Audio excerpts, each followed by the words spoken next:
Salam, kembali bersama saya Pendeta Heri yang bertugas dan melayani di Resort GKE Pulang Pisau.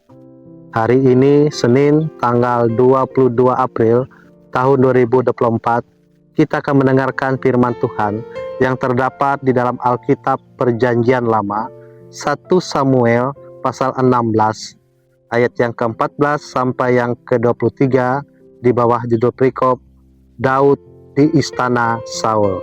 Sebelum kita membaca dan mendengarkan firman Tuhan, saya ajak kita bersatu hati di dalam doa. Kita berdoa. Bapa Sorgawi, Bapa di dalam Yesus, saat ini kami bersyukur karena kasih dan penyertaan-Mu lah kami boleh ada sebagaimana kami ada saat ini.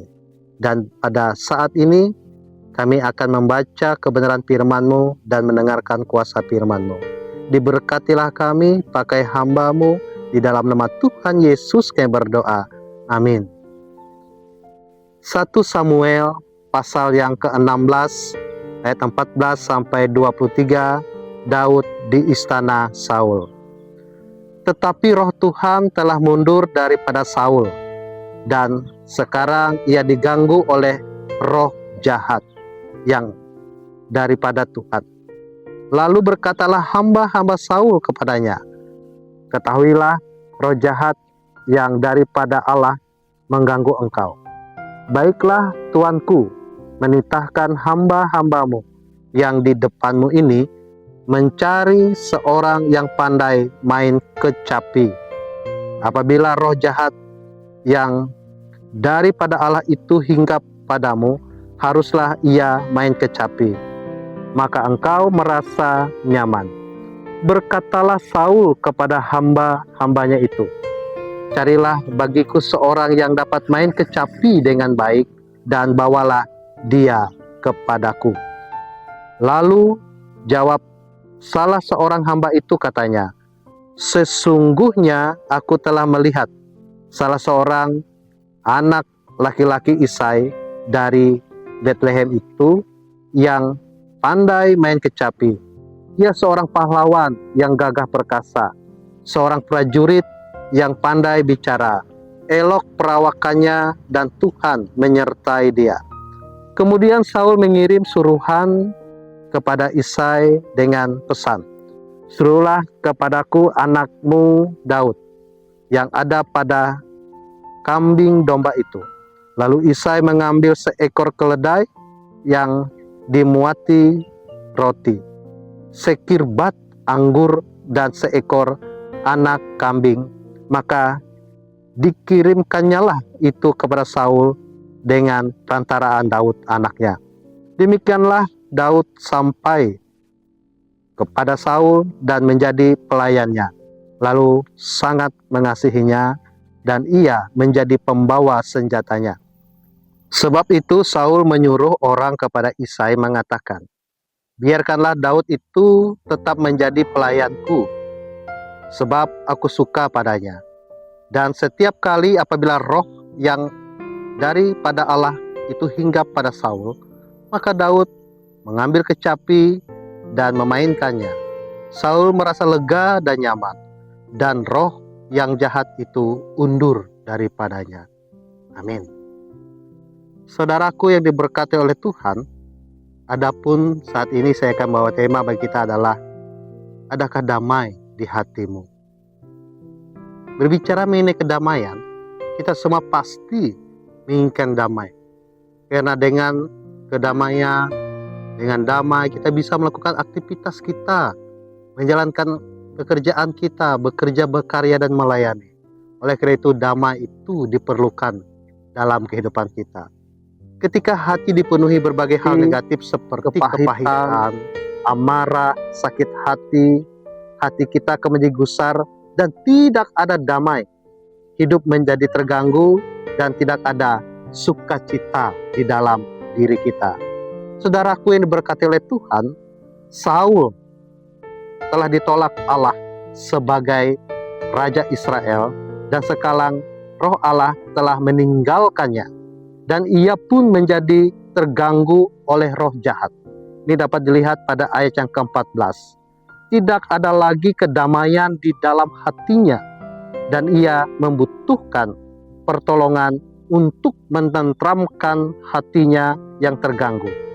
Pelayannya memberi usul untuk mencari seorang yang pandai bermain kecapi, agar ketika ia terganggu oleh roh jahat, hatinya dapat merasa tenang. Ini dapat kita lihat pada ayat yang ke-16 dan 17. Pelayannya menemukan Daud, anak bungsu Isai yang pandai bermain kecapi. Daud memiliki kepribadian baik dan Allah menyertainya. Daud akhirnya menjadi pelayan Saul dan pembawa senjatanya. Ayat 19 sampai yang ke-22. Sejak saat itu, jikalau roh jahat menghinggapi Daud, menghinggapi Saul, Daud memainkan kecapi. Lalu Saul merasa nyaman karena roh jahat itu meninggalkan dirinya. Kedamaian yang sejati, saudaraku, akan kita rasakan ketika damai Allah ada di dalam hati kita. Ketika kita melakukan pelanggaran dan tidak pernah bersungut-sungut untuk bertobat, maka tidak ada damai di hati kita. Disinilah iblis akan memanfaatkan kesempatan untuk menjatuhkan dan menjauhkan kita dari Allah. Hati kita menjadi semakin bebal dan kita mencari keselamatan sendiri dan tidak mencari kedamaian daripada Allah. Oleh karena itu, kita diajarkan saat ini bahwa sang sumber damai itu ada pada Tuhan Yesus Kristus.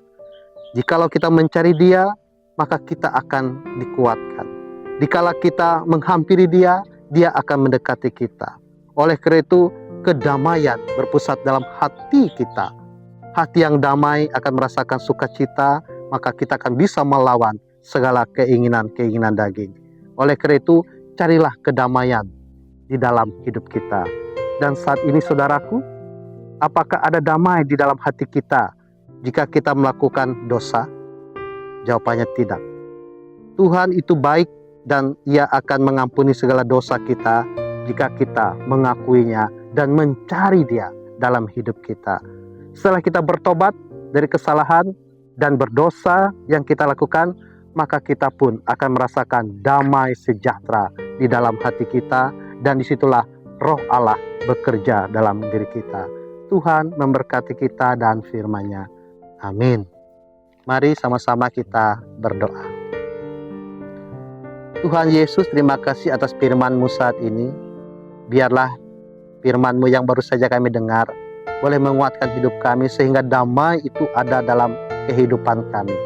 Dan saat ini kami berdoa untuk kehidupan kami sepanjang hari ini. Biarlah kuasa Tuhan menyertai kami. Kami boleh bekerja, berkarya dan melayani, dan kami yang percaya dengan damai di hati, berkat pun boleh kami terima hari lepas hari. Di dalam nama Tuhan Yesus kami berdoa, sebagaimana doa yang telah Kau ajarkan kepada kami. Bapa kami yang di sorga, dikuduskanlah namamu. Datanglah kerajaan-Mu, jadilah kehendak-Mu di bumi seperti di sorga. Berikanlah kami pada hari ini makanan kami yang secukupnya, dan ampunilah kami akan kesalahan kami, seperti kami juga mengampuni orang yang bersalah kepada kami. Jangan bawa kami ke dalam pencobaan, tetapi lepaskanlah kami daripada yang jahat. Karena Engkau-lah yang punya kerajaan dan kuasa dan kemuliaan sampai selama-lamanya. Amin. Salam, Tuhan Yesus memberkati.